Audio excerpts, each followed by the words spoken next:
Small Acres Farm, we got veggies for you. Hello friend, today I'm going to show you how to prep and safely cut any winter squash that you may receive from Small Acres Farm. Starting with this bodacious red curry, I'm going to roast it whole, popping the top off for some oven clearance. I then pierce several puncture points to allow steam to escape as it cooks.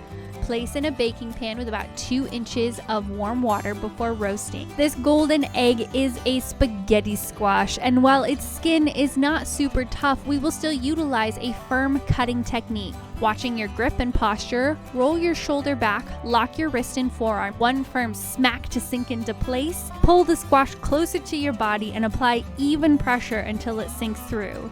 Scoop out and reserve the seeds. Beautiful. Delicata. These delicious babes have very thin skin but firm, meaty flesh. Using the knife as a lever to cut through, choosing to avoid the stem like so. Half moon cuts can be roasted with oil and salt and served on winter salads. Acorn squash.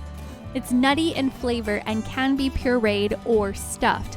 Pop off the stem and give a good whack. Just like splitting wood, this time I'm letting the impact rather than my strength shimmy the knife down.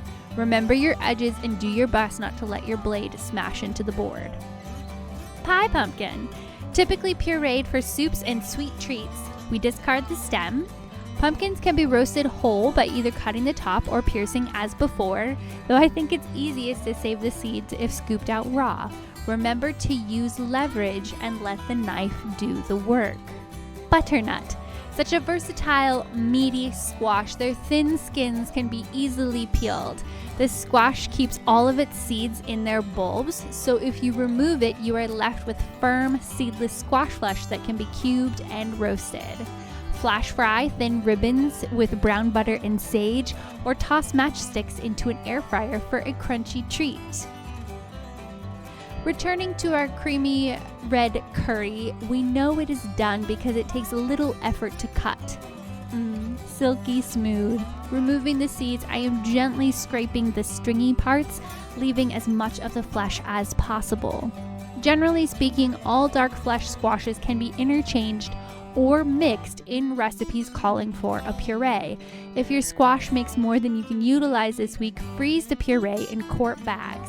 Delicious in baked goods and soup, thawed squash puree is also a great source of fiber for babies and dogs.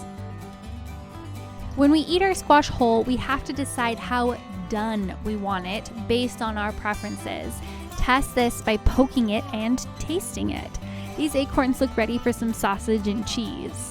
With spaghetti squash, we comb out the flesh in strings like so. A 25-minute roast gave me an al dente texture, which I find delicious with lemon zest and Parmesan. Thank you for watching and for being a part of our community. It brings us great joy to see all of the wonderful things you are making with seasonal produce. I think because they're called butterbuck frost. That they kind of taste like butter. Probably. Maybe? I don't know. Small Acres Farm, we got veggies for